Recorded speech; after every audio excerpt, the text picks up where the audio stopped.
श्रीमद् भागवतम स्कंद द्वितीय अध्याय प्रथम ईश अनुभूति के प्रथम सोपान श्लोक संख्या 30 शब्दार्थ अनुवाद तात्पर्य दिव्यांग श्री भक्तिवेदांत स्वामी प्रभुपाद के द्वारा द्यौरक्षिणी चक्षुरभूत पतंग पक्ष्मान् विष्णोरहनि उभे च तद्भ्रू विजृंभ परमेष्टि धिष्ण्यं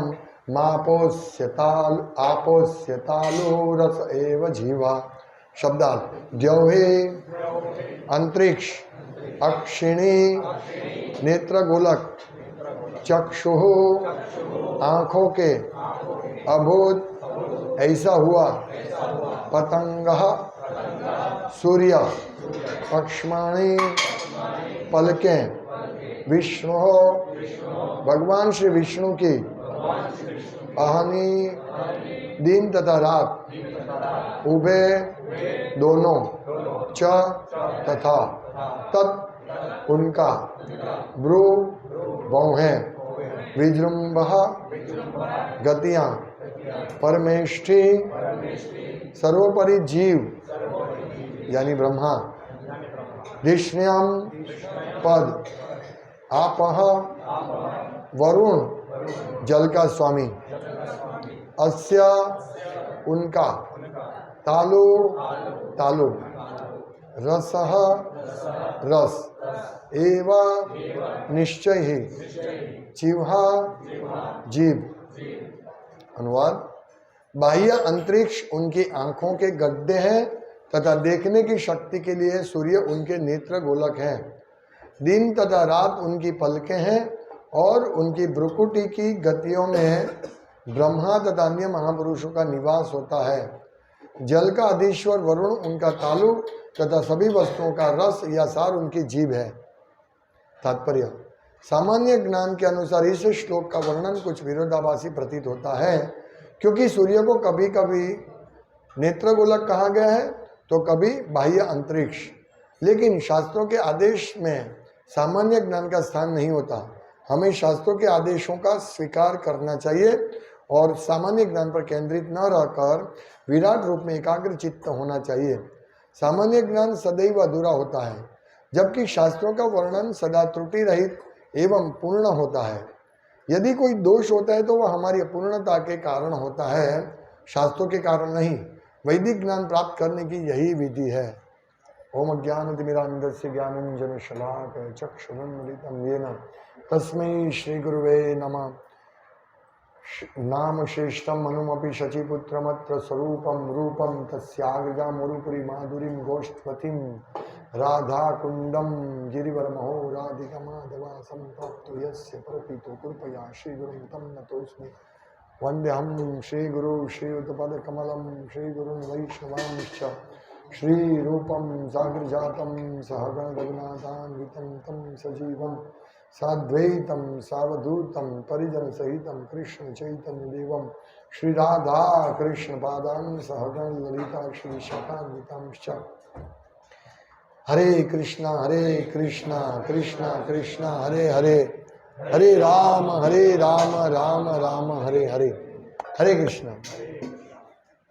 यहाँ विश्वरूप का दर्शन करा के सुखदेव गोस्वामी कह रहे अर्जुन को कि मन को इस प्रकार केंद्रित करो, क्योंकि अर्जुन नहीं, परीक्षित महाराज को, क्योंकि परीक्षित महाराज ने पूछा था प्रश्न कि मन को कैसे और कहाँ लगाए, तो सुखदेव गोस्वामी ये विधि दिखा रहे हैं उनको कि इस प्रकार अपने मन को जो दूषित है, हाँ, पापों से भरा हुआ है, मल से भरा हुआ है, काम क्रोध लोभ से भरा हुआ अपना जो मन है, हाँ, वो दूषित मन को कहाँ लगाना है जिससे उसका शुद्धिकरण हो।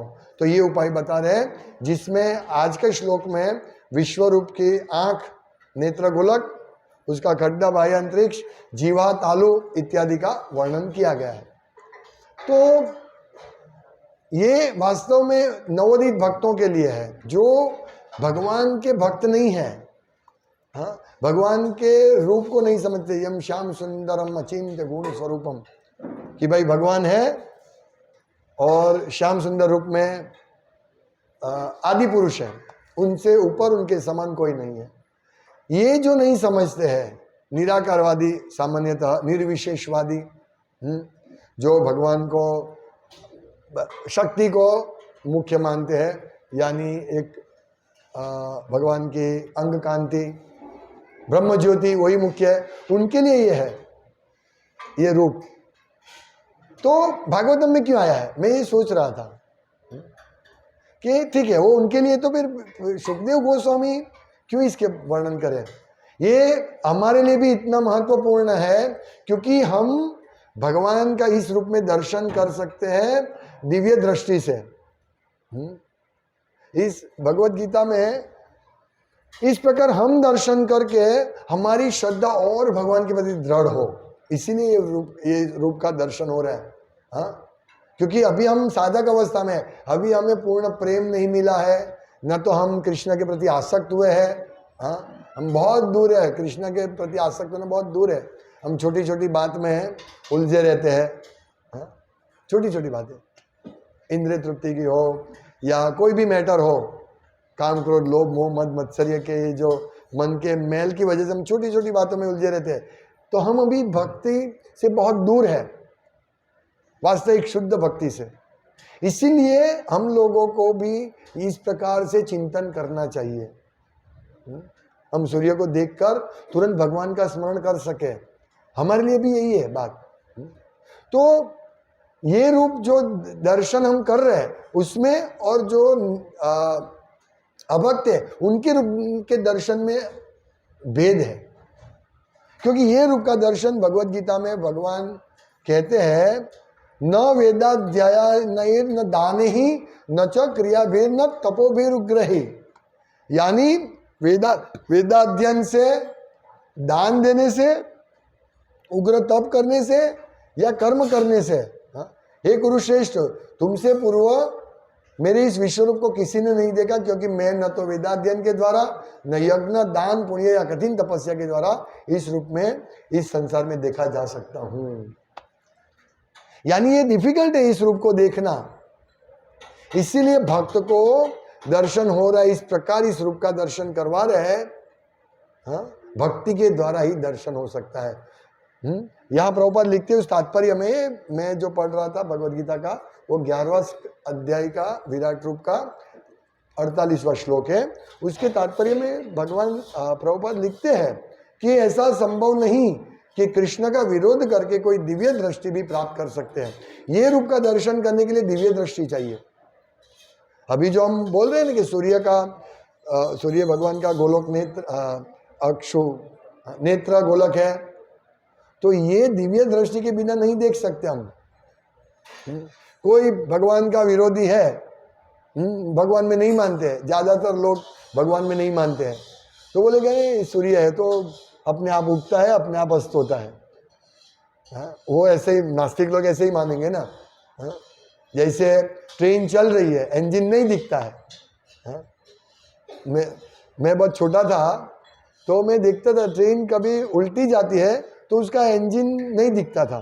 तो मैं सोचा ये उल्टी कैसे जाती होगी, पीछे से रस्सी खींचते होंगे, कैसे अपने आप जाती है, ऐसे सोचते थे हम, छोटे थे तब आइडिया नहीं था कि इंजन होता है, एक कंट्रोलर होता है जो इंजन को कंट्रोल करता है, पूरा चलता है।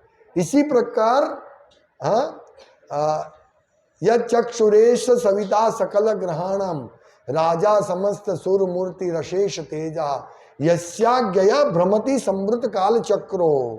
यस्याज्ञया, जिसकी आज्ञा से वो काल चक्र में घूमते रहते हैं, एकदम फास्ट घूमते हैं। हमको दिखता नहीं है, हमको कितना दिखता है, थोड़ा थोड़ा थोड़ा थोड़ा थोड़ा ज्यादा है। लेकिन जो सूर्य नारायण का जो रथ है, उसका एक धरी इतना लंबा धरी है, उसका एक ही पहिया है, उसमें एक पहिया भी चलता है, मेरू पर्वत पर, और दूसरा ये हम समझ ही नहीं सकते हैं। इतना फास्ट चलते हैं सूर्यदेव, सूर्य नारायण अपना रथ चलाते हैं। लेकिन हमको कितना लगता है, थोड़ा थोड़ा थोड़ा थोड़ा लगता। लेकिन वो किसकी आज्ञा से भ्रमण कर रहे काल चक्र में? यस्या गया समृत काल चक्रो गोविंदम। भगवान कृष्ण की आज्ञा से सूर्य इतने फास्ट घूमते हैं। तो ये भक्तों को दिव्य दृष्टि है, दिव्य दृष्टि कैसे होती है? यस्य देवे परा भक्ति यथा देवे तथा गुरु, जिनकी देवता और गुरु में श्रद्धा है। यस्य देवे परा भक्ति, जिसमें भक्ति है, जिसको देव के प्रति, कृष्ण के प्रति जिनको श्रद्धा है, गुरु के आदेश में जिनको श्रद्धा है, तो उनके लिए ये दर्शन सुलभ है। हाँ, ये हमें समझना है, इसीलिए इसमें वर्णन है। नहीं तो हम सूर्य को देख के, ठीक है, सूर्य उगता है, अस्त होता है, ठीक है। दामोदर प्रभु का मैं सेमिनार सुन रहा था, उसमें दामोदर प्रभु बताते हैं कि सूर्य उदय और सूर्य अस्त, सूर्यास्त ये नहीं देखना चाहिए। वैष्णव शिष्टाचार है। हम लोग तो उसको देखने के लिए स्पेशल पैसा खर्च करते हैं। सुबह जल्दी उठ जाते हैं, चलो चलो। हम सापुतारा गए थे तो सब ऊपर चढ़ गए, हाँ सूर्योदय सूर्यास्त, अरे सूर्योदय देखना है। नहीं देखना चाहिए।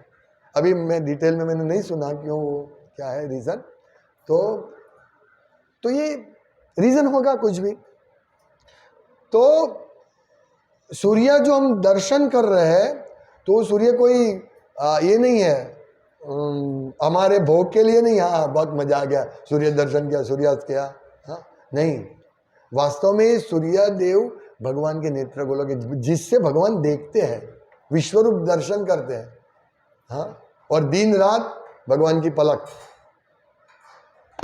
रात होती है पलक बंद हो जाती है, दिन खुलती है, रात बंद दिन खुलती है। तो इस प्रकार हम लोगों को श्रील प्रभुपाद की कृपा से और हमारे गुरु की कृपा से ये दृष्टि मिली है, इसलिए हम ये दृष्टि से दर्शन कर रहे हैं विश्वरूप का। समझ रहे हैं? हाँ, तो यहाँ स्पष्ट लिखा है कि दिव्य बने बिना दिव्य दृष्टि प्राप्त नहीं की जा सकती, यानी कि जिन्हें दिव्य दृष्टि प्राप्त है वे भी अर्जुन की तरह विश्वरूप देख सकते हैं, और हम भी विश्वरूप देख सकते हैं, हर रोज देखते हैं हम। इस अध्याय में विश्वरूप का दर्शन करा रहे कौन? सुखदेव गोस्वामी। और इस दर्शन के माध्यम से हम विश्वरूप का दर्शन वास्तव में कर रहे हैं। इसीलिए ये सिर्फ निर्विशेषवादियों के लिए नहीं है, जिनकी श्रद्धा नहीं है भगवान में, उनके लिए नहीं, लेकिन भक्तों के लिए भी ये रूप, हालांकि प्रभुपाद कहते हैं और कि विश्वरूप का दर्शन करके अर्जुन एकदम भयभीत हो गया। उनका जो भगवान के साथ जो संबंध था, मित्र का संबंध, वो भय आश्चर्य संबंध में आ गया। ओ हाँ, ये मेरा मित्र नहीं है, ये तो कोई और है। भक्त नहीं चाहते, लेकिन अर्जुन ने क्यों दर्शन किया? फिर अर्जुन ने इसलिए दर्शन किया, इसलिए भगवान को रिक्वेस्ट की कि भविष्य में कोई ऐसा व्यक्ति आएगा जो बोलेगा कि मैं भगवान का अवतार हूं, तो चलो भाई रुको, ठीक है हम मानते आप भगवान का अवतार है, बताओ विश्वरूप बताओ, विश्वरूप दिखा सके। इसीलिए अर्जुन ने जिज्ञासा की, लेकिन भक्त नहीं, इच्छा नहीं करते। प्रभुपाद के लिखते हैं कि वास्तव में अर्जुन यहाँ लिखे हैं कि भक्त लोग विश्वरूप का दर्शन नहीं चाहते हैं, उनको तो श्याम सुंदर मुरलीधर भगवान कृष्ण का दर्शन चाहिए। लेकिन भक्तों को भगवान के वो दर्शन करने से पहले इस प्रकार उनको शुद्ध करना पड़ता है। और यहाँ एक बहुत महत्वपूर्ण पॉइंट है जिसकी वजह से हम दर्शन कर रहे हैं भगवान का, विश्वरूप का। क्या है कि प्रभुपाद लिखते हैं कि हमें शास्त्रों के आदेशों को स्वीकार करना चाहिए और सामान्य ज्ञान पर केंद्रित न रहकर विराट रूप में एकाग्रचित होना चाहिए। इसमें विरोधाभास है। कहीं कहीं पे सूर्य को बाह्य अंतरिक्ष दिखाया गया है, बताया गया है सामान्य ज्ञान के हिसाब से। सामान्य ज्ञान के अनुसार इस श्लोक का वर्णन कुछ विरोधाभास प्रतीत होता है, क्योंकि सूर्य को कभी नेत्र गोलक कहा गया है तो कभी बाह्य अंतरिक्ष, तो ये विरोधाभास होता है। बहुत सारी जगह ऐसा विरोधाभास है, हम देख सकते हैं। जैसे हमने रामायण में देखा, विरोधाभास नहीं पर रहस्य है कि क्यों भगवान ने सीता माता का त्याग किया। ये बहुत सारा ये रहस्य होता है। जैसे महाभारत में ऐसे बहुत सारे रहस्य है।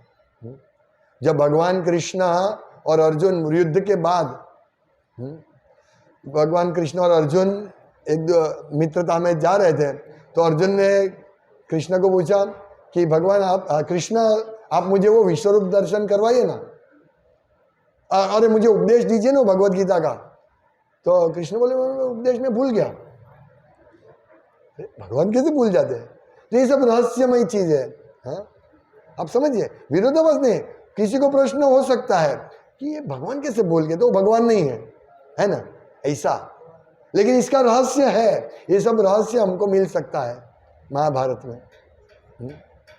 तो ये इस प्रकार शास्त्र को कैसे समझना है? गुरु के माध्यम से, साधु गुरु शास्त्र। ये गुरु महत्व, इसीलिए यहाँ प्रभुपाद कहते हैं कि सामान्यतः लोग समझते, लोग कहते ये देखो कहीं पे इसमें लिखा है कि भगवान के गोल नेत्र गोल है, आँख है सूर्य, और कहीं पे बोला अंतरिक्ष है। ये सब ऐसे होता है नहीं। इसीलिए हमें अवैष्णव मुखोद्गिरणम पूतम हरि कथामृतम, अवैष्णव के मुख से हरि कथा नहीं सुनी जाए। टेस्ट सेम लगेगा, दूध दूध जैसे अवैष्णव मुखोद्गिरणम पूतम हरि कथामृतम श्रवणम नैव कर्तव्यम सर्पोच्छिष्ट यथापया। यानी क्यों श्रवण नहीं करना चाहिए अवक्तों के मुख से?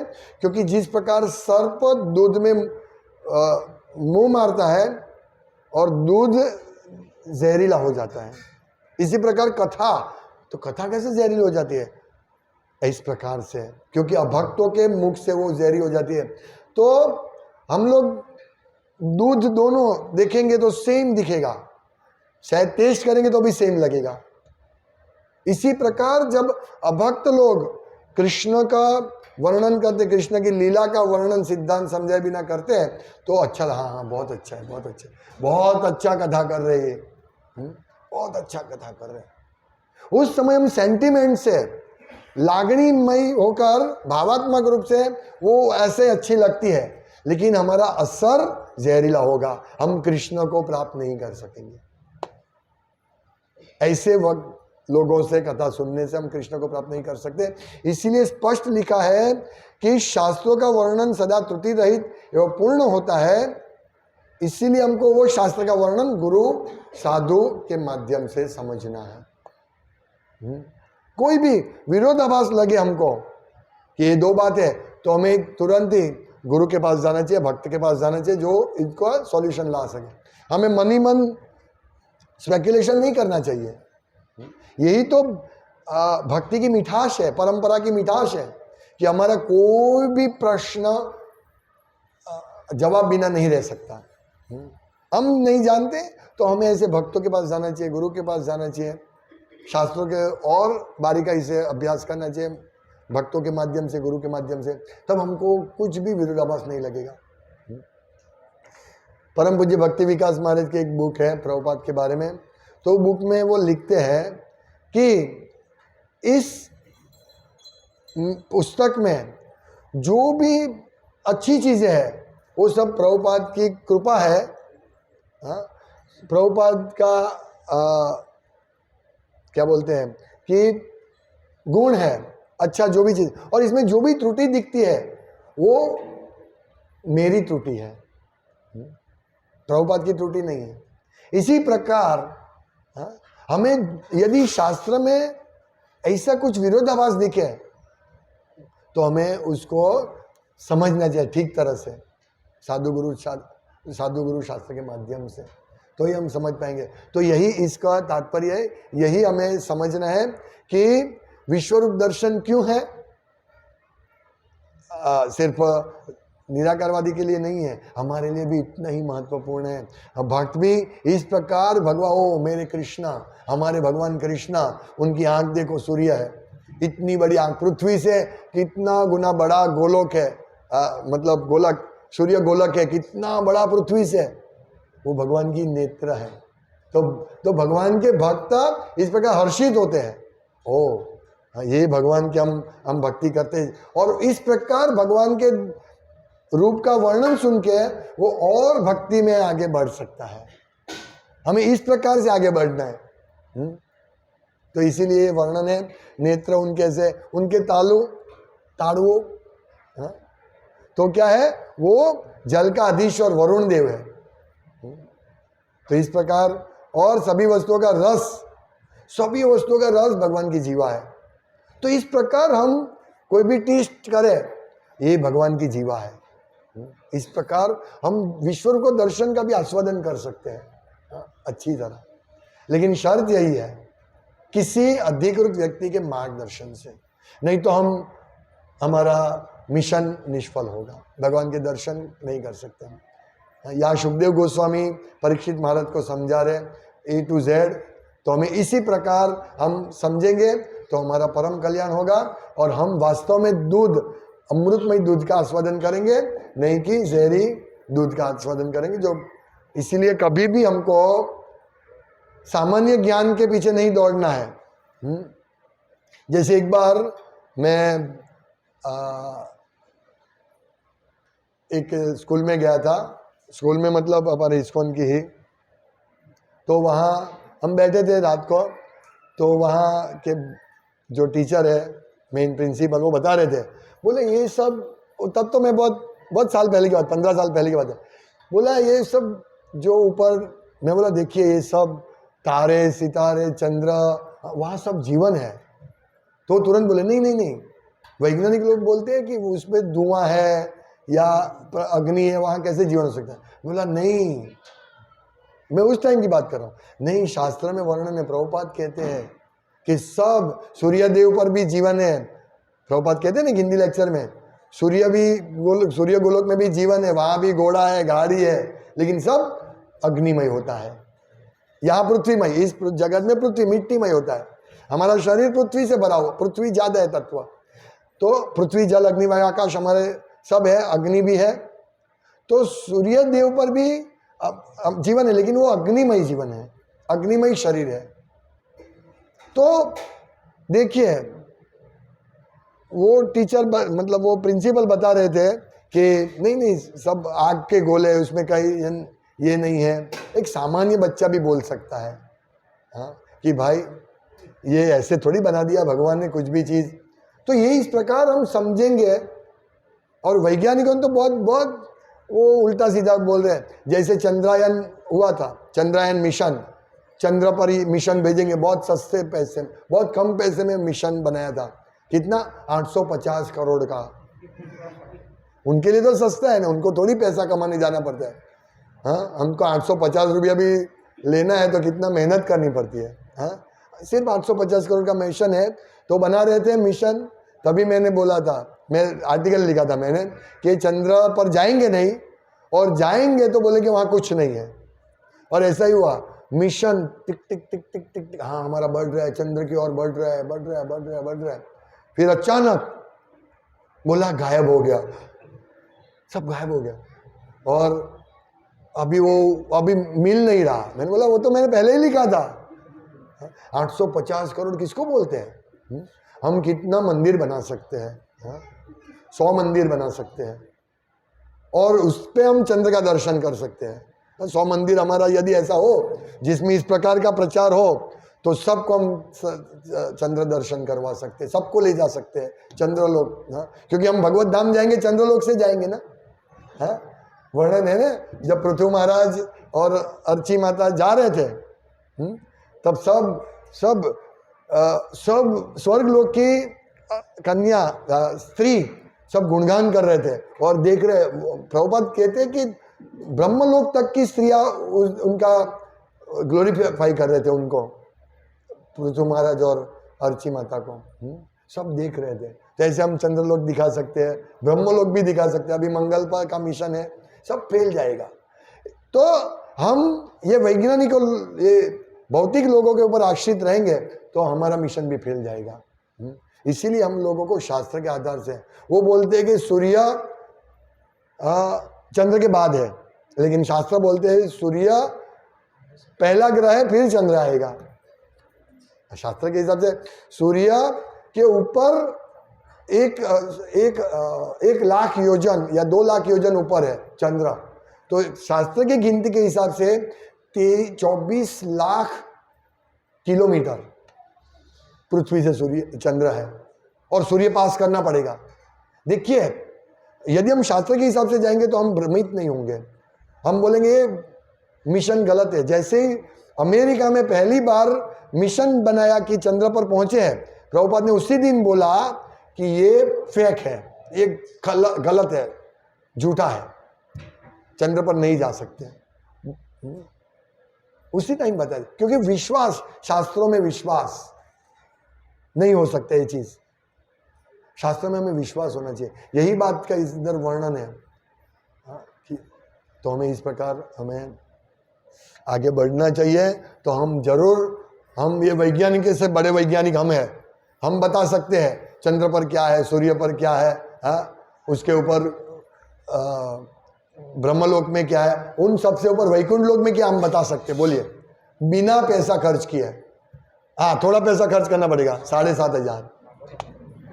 7,500 दो हमको, हम पूरा भागवतम दे देंगे, जाओ, पूरा इंफॉर्मेशन, पूरा, और सबको वहां ले जाएंगे, एक्स्ट्रा भेंट, गिफ्ट। जैसे एक साड़ी के साथ एक सोने का सिक्का गिफ्ट होता है, नहीं, एक साड़ी लो, 500 रुपए की साड़ी लो, और उसके साथ आपको 1 किलो सोना फ्री। ऐसा हो सकता है? नहीं। लेकिन हम भागवतम 7,500 रुपए के भागवतम के साथ आपको पूरा कृष्ण लोक दे रहे हैं। जाओ जाओ, दर्शन करो। हाँ, ऐसा ही है ना, साड़ी के साथ 1 तोला 1 किलो सोना कौन देगा? प्रभुपाद देते हैं। भागवतम के साथ पूरा कृष्ण लोक जाओ। तो जिनके पास भागवतम है वो कृष्ण लोक का दर्शन करते हैं, जो पढ़ रहे वो। तो इस प्रकार हमें समझना, शास्त्र को हम सब वैज्ञानिक बन सकते यदि शास्त्र के माध्यम से जाए तो। ये सब वैज्ञानिक है, चैतन्य महाप्रभु सब वैज्ञानिक है, हाँ, रामानुजाचार्य, मध्वाचार्य सब वैज्ञानिक है, सब ब्रह्मांड के पूरे पूरे अलग अलग जगह की बात हमको सिखाते हैं, तो वैज्ञानिक है वो। तो इस प्रकार हमें शास्त्र को समझना है, भगवान के विश्व को दर्शन करना है। हरे कृष्ण। श्रीमद् भागवतम की जय, श्रील प्रभुपाद की जय।